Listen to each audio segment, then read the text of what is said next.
Hi friends, welcome to SK Innovations. இன்றைக்கி நம்ம என்ன பார்க்க போகிறோன்னா ரொம்பவே சத்தான சுவையான சிகப்பரிசி புட்டு எப்படி பண்ணலான்னு சொல்லிட்டு பார்க்கலாம். நான் இன்றைக்கி 1/2 கிலோ சிகப்பரிசி எடுத்திருக்கேன். இதை வந்துட்டு ஒரு 3 தடவை நல்லா கழுவி வடிகட்டிட்டு புது தண்ணி ஊற்றி தட்டு போட்டு மூடி ஊற வச்சுக்கலாம். இது ஒரு 2லேருந்து 3 மணி நேரம் நல்லா ஊறட்டும். நான் இன்றைக்கி ஒரு 3 மணி நேரம் ஊற வச்சுருக்கேன். இப்போ 3 மணி நேரம் ஆயிடுச்சு. அந்த தண்ணியெல்லாம் வடிகட்டிட்டு ஒரு காட்டன் கிளாத்தில் இந்த அரிசியை காய வச்சுக்க போகிறோம். நான் இன்றைக்கி ஃபேன் காற்றுல தான் காய வைக்கிறேன். நீங்கள் வெயிலில் காய வைக்க தந்தாலும் காய வைக்கலாம். நான் ஒரு 10 நிமிஷம் காய வச்சுக்க போகிறேன். இப்போ அரிசி காஞ்சிடுச்சு. கொஞ்சம் லைட்டாக ஈரப்பதம் இருக்கிற மாதிரி இருக்கும். இதை நம்ம ஒரு மிக்ஸி ஜாரில் மாற்றிக்கலாம். மாற்றியாச்சு. இப்போ இதை நம்ம நல்லா ஃபைன் பவுடராக அரைச்சி எடுத்து வச்சுக்கலாம்.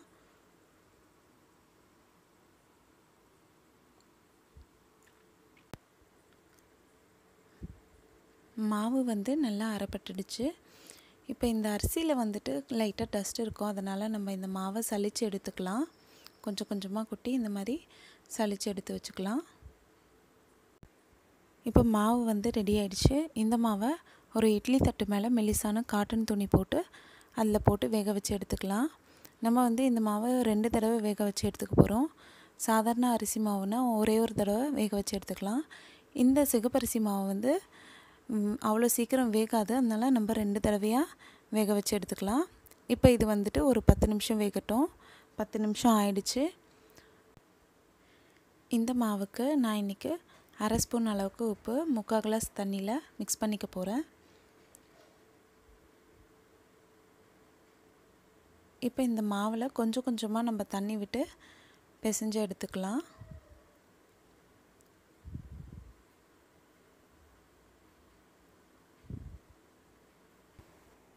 நீங்கள் மொத்தமாக தண்ணி விட்டிங்கன்னா தண்ணி அதிகமாகிறதுக்கு சான்சஸ் இருக்குது. அதனால் கொஞ்சம் கொஞ்சமாக விட்டு மிக்ஸ் பண்ணி பார்த்து தண்ணி விட்டுக்கோங்க. இப்போ புட்டு மாவு பதம் நம்ம எப்படி தெரிஞ்சுக்கணுன்னா, நம்ம இதை மாவை கொழுக்கட்டை பிடிக்கிற மாதிரி பிடிக்கணும். அப்படி பிடிக்கும்போது நமக்கு கொழுக்கட்டை ஷேப்பில் வந்துடணும். அடுத்து நம்ம அதை லைட்டாக ஒரு விரலால் அழுத்தி விட்டோன்னா அந்த மாவு உடஞ்சி கொட்டிடணும். இதுதான் புட்டு மாவோட பதம்.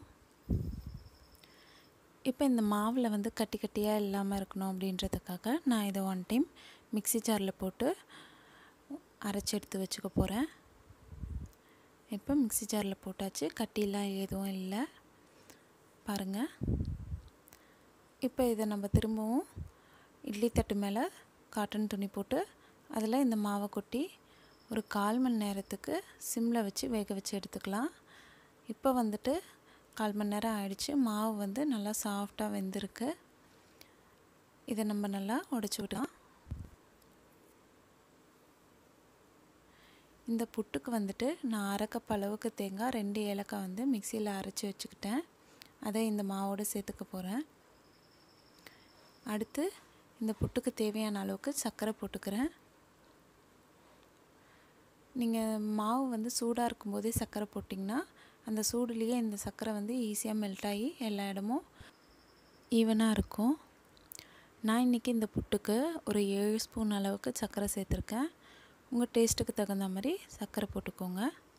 இதை நான் நல்லா மிக்ஸ் பண்ணி விட்டுக்கிட்டேன். இப்போ இந்த புட்டு ரெடி ஆகிடுச்சு. நீங்கள் ஒரு பவுல் அப்படி இல்லாட்டி ஒரு பிளேட்டில் சர்வ் பண்ணிடலாம். அவ்வளோதான் ஃப்ரெண்ட்ஸ். ரொம்பவே ஹெல்த்தியான டேஸ்டியான அண்ட் டிஃப்ரெண்ட்டான சிகப்பரிசி புட்டு ரெடி ஆகிடுச்சு. இது சாதாரணமாக செய்கிற அரிசி புட்டை விட ரொம்பவே டேஸ்ட்டாக இருக்கும். கண்டிப்பாக எல்லோரும் ட்ரை பண்ணுங்கள் ஃப்ரெண்ட்ஸ். இந்த வீடியோ உங்களுக்கு பிடிச்சிருந்தா லைக் பண்ணுங்கள், உங்கள் ஃப்ரெண்ட்ஸோடு ஷேர் பண்ணுங்கள் அண்ட் எப்படி இருந்துச்சுன்னு கமெண்ட் பண்ணுங்கள். நம்ம சேனலை ஃபஸ்ட் டைம் பார்க்குறீங்கன்னா மறக்காமல் சப்ஸ்கிரைப் பண்ணுங்கள். தேங்க்ஸ் ஃபார் வாட்சிங் ஃப்ரெண்ட்ஸ்.